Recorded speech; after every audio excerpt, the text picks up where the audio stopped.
Hey guys, welcome back to my channel episode 16 और इस drama के लास्ट एपिसोड में आपका स्वागत है। जिन जुंगू के पेट में चाकू मार देता है और जुंगू बहुत बुरी तरह हर्ट हो जाता है। हे जुंगू को देखकर बहुत ज्यादा परेशान हो जाती है और बस बार बार यही बोले जा रही होती है कि प्लीज जुंगू उठ जाओ, प्लीज उठो, प्लीज तुम ऐसे नहीं मर सकते, प्लीज उठ जाओ। और ये जिन का बच्चा हे को भी हर्ट करने वाला होता है, पर तभी सारे टीम मेंबर्स वहाँ आ जाते हैं और जिन को पकड़ने के लिए भागते हैं। ये लोग इसे पकड़ने की कोशिश तो बहुत करते हैं, पर वो इन्हें भी चाकू मार के भागने लगता है। पर तभी हमारी ब्रेव सुंजा इसको बहुत जोर से किक मारती है और ये बेहोश हो जाता है और ये सब इसे पकड़ लेते हैं। ये सब जुंगू के लिए बहुत ही ज्यादा परेशान हो जाते हैं और उसे हॉस्पिटल में एडमिट कराते हैं। डॉक्टर आकर बताते हैं कि चाकू उसके ऑर्गन्स में नहीं लगा, बस थोड़ी सी इंजरीज हैं और वो बच गया है। इस बात को सुनकर ये सब बहुत खुश हो जाते हैं। अगले सीन में जुंगू हॉस्पिटल में कॉमेडी वीडियोस देख रहा था और बड़ा ही हंस रहा था, जिसे देखकर हे बोलती है कि आप बड़ा हंस रहे हो, इसका मतलब अब आप ठीक हो रहे हो। तो वो हाँ में जवाब देता है, जिस पर वो कहती है कि मुझे तो लगा था कि मेरा दिल फट ही जाएगा। जिस पर जुंगू कहता है कि यार मैं कितना कूल लग रहा था ना वैसे मूवी के मेन हीरो की तरह। तो वो कहती है कि कहीं कूल नहीं लग रहे थे आप, अगर आपको कुछ हो जाता तो वो कहता है कम से कम तुम्हें तो कुछ नहीं हुआ ना, मैं इसी बात से खुश हूँ। वो कहता है तुम्हें पता है मुझे उस टाइम बिल्कुल भी डर नहीं लगा, बस इतना दिमाग में आया कि मुझे कैसे भी करके तुम्हें बचाना है, क्योंकि जितनी बार भी तुम हर्ट हुई हो ना मैं तुम्हें कभी बचा नहीं पाया, तो इसलिए मैं बहुत खुश हूँ कि मैंने तुम्हें बचा लिया और वो चाकू तुम्हें नहीं लगा।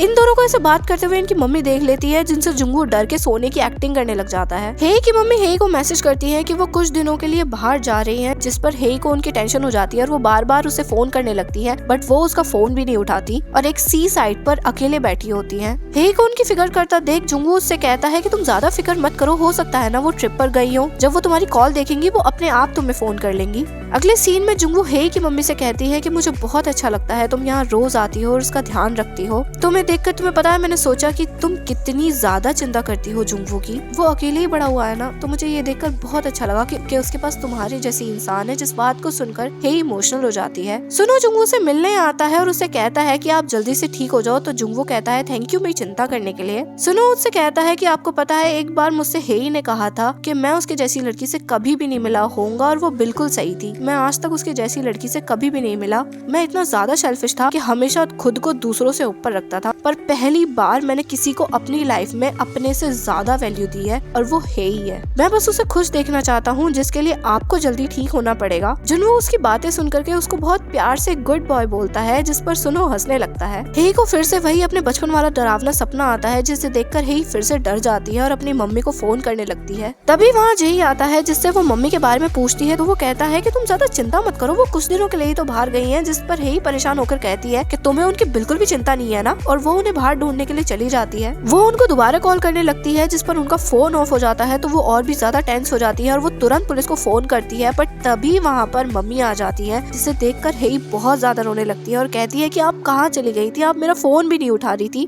वो और भी ज्यादा रोने लगती है, जिस पर मम्मी आकर कहती है कि मेरी बच्ची तुम रो क्यों रही हो। जिस पर हे रोते हुए कहती है कि आपने पहले भी ऐसे ही किया था जब पापा हमें छोड़कर चले गए थे, मुझे सब याद है कि आप कैसे हमें छोड़कर जाने वाली थी। और सीन पास में जाता है, जहाँ पर मम्मी बहुत ज्यादा परेशान होती है ये सोचकर कि अब वो अकेले ये सब कैसे संभालेंगी, और वो सच में इन दोनों को छोड़कर आ जाती है। पर फिर वो एक फैमिली को देखती है और बहुत ही ज्यादा गिल्ट फील करती है और फिर घर वापस आ जाती है और आते ही हे को गले लगा लेती है। सीन प्रेजेंट में आता है, जहाँ पर वो फिर से हे को गले लगा लेती है और उसे सॉरी बोलकर कहती है कि तुम चिंता मत करो, मैं तुम्हें छोड़कर कहीं नहीं जाऊंगी। फिर ये दोनों थोड़ा शांत होती है और साइड में बैठकर बातें करती हैं, जहाँ हे पूछती है पर आप गई कहाँ थी, तो मम्मी कहती है कि मैं तुम्हारे अंकल के पास गई थी पैसे लेने के लिए। और सीन पास में जाता है, जहाँ वो अपने भाई से अपना हिस्सा मांगती है, तो उनका भाई उन्हें देने से मना कर देता है। तो वो कहते हैं कि ठीक है, तो मैं तुम्हारे खिलाफ केस फाइल कर दूंगी। जिस पर वो कहता है कि मैं खुद बैंकक्रप्ट हो गया हूँ, मैं तुम्हें कहाँ से पैसा दूं, मेरे पास खुद कुछ नहीं बचा है। जिस पर वो यहाँ से गुस्सा होकर जाने लगती है और कहती है कि मैं तुम्हारे खिलाफ केस फाइल करूंगी, तुम देख लेना। तभी पीछे से उनका भाई आता है और उन्हें थोड़े से पैसे देकर बोलता है कि प्लीज खुद को कुछ भी मत होने देना। सीन प्रेजेंट में आ जाता है और मम्मी कहती है कि अब हम इन पैसों से सर्जरी कराएंगे, तो अब तुम रोज स्कूल जाना। तुम्हें पता है मुझे बहुत खुशी हुई थी जब मैंने तुम्हें स्टेज पर परफॉर्म करते हुए देखा था, तब मुझे लगा कि हाँ मेरी बेटी को अब वो मिल गया जो वो करना चाहती थी। तुम्हें पता है मुझे बहुत बुरा लगता है जब तुम सारा बर्डन खुद पर लेती हो, इसलिए तुम बच्ची हो ना, तो बच्ची बनकर रहो और पेरेंट का रोल मुझे निभाने दो। और इसको बहुत प्यार से गले लगा लेती हैं। जुंगू ठीक हो जाता है और फिर से इनकी ट्रेनिंग स्टार्ट करने को बोलता है, जहाँ ये लोग हे को बहुत ज्यादा मिस कर रहे होते हैं। और तभी वहाँ पर हे आ जाती है और ये सब उसे देखकर बहुत ज्यादा खुश हो जाते हैं। जाते हैं। जुंगवू की मम्मी हे की मम्मी से हॉस्पिटल में मिलने आई होती है और ये दोनों भी यहाँ अपने बच्चों के बारे में थोड़ी बहुत बातें करती हैं। जोही कैप्टन की सीट पर बड़े स्टाइल में बैठी होती है, जिसे देखकर जुंगवू कहता है कि तुम ये क्या कर रही हो, तो वो कहती है कि आदत डाल रही हूँ, अगले साल से मुझे ही ये सब करना है ना। योंग और सुनो साथ में लंच कर रहे होते हैं, जहाँ पर योंग कहता है कि मुझे लगा नहीं था कि तुम इतने टाइम तक चेयरिंग ग्रुप में टिके रहोगे, मुझे तो लगा था कि हे जैसी तुम रिजेक्ट कर देगी तुम तुरंत छोड़ दोगे, कहीं तुम पर मेरा जादू तो नहीं चल गया। खैर मैं हुई इतना अच्छा, जिसे सुनकर सुनो कहता है कि तो ये जादू तुम्हारा चोही पर क्यों नहीं चला, जिसे सुनकर योंग कहता है कि बकवास मत करो।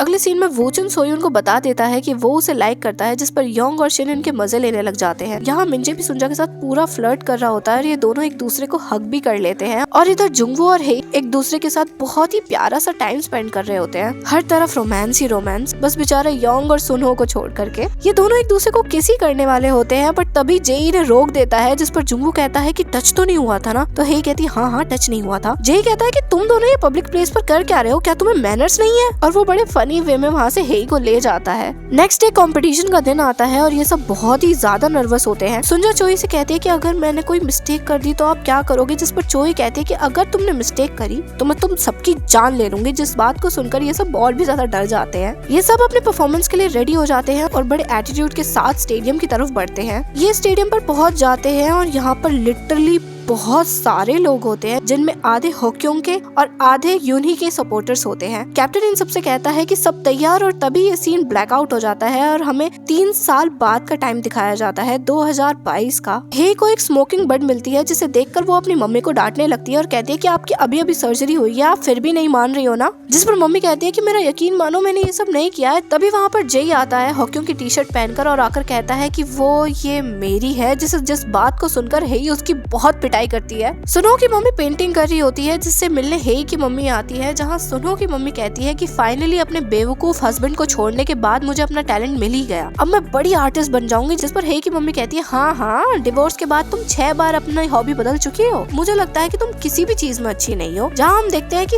एक्चुअल में वो काफी ज्यादा गंदी पेंटिंग कर रही होती है, जिसे देखकर हे की मम्मी उनका बहुत मजाक उड़ाती है। हे और जुंगू आज भी साथ होते हैं और ये किसी जगह पर जाने के लिए बहुत तेज भाग रहे होते हैं और हम देखते हैं कि ये दोनों शिन और योंग की शादी में जाने के लिए भाग रहे थे। ये दोनों इन दोनों को कांग्रेचुलेट करते हैं, तभी वहाँ पर मिंजे और सुंजा और बाकी सारे मेंबर्स आ जाते हैं और एक दूसरे से मिलकर बहुत ही ज्यादा खुश होते हैं। वहाँ सू भी होता है और अब जुंगू और सू के बीच भी सब कुछ ठीक हो गया होता है। एक वॉइस ओवर आता है पीछे से, जिसमें एक पर्सन बोलती है कि ये 3 साल कैसे निकल गए हमें पता ही नहीं चला और हम सबकी डेली लाइफ भी कितनी ज्यादा बदल गई है। हमारा जुंगू एक स्पेस साइंटिस्ट बन जाता है और सोयून एक बड़ी कॉस्मेटिक कंपनी में वर्क करती है और पहले से काफी ज्यादा कॉन्फिडेंट हो गई है। वूचन भी एक बड़ी कंपनी में जॉब करता है और ये दोनों आज भी एक दूसरे को डेट कर रहे हैं। चोई एक रिसर्चर बन जाती है और योंग और सुनहो एक हॉस्पिटल में बड़े स्टाइल मारकर चल रहे होते हैं, जैसे ये दोनों रियल डॉक्टर बन गए हैं। बट तभी सीनियर डॉक्टर इन दोनों को डांट लगाते हैं। सुंजा और मिंजे यूनिवर्सिटी के चेयर अप ग्रुप के कैप्टन बन जाते हैं और सबको साथ में ट्रेन करते हैं और इन्होंने डेटिंग को अलाउड भी किया हुआ है बाय द वे। और हमारी हे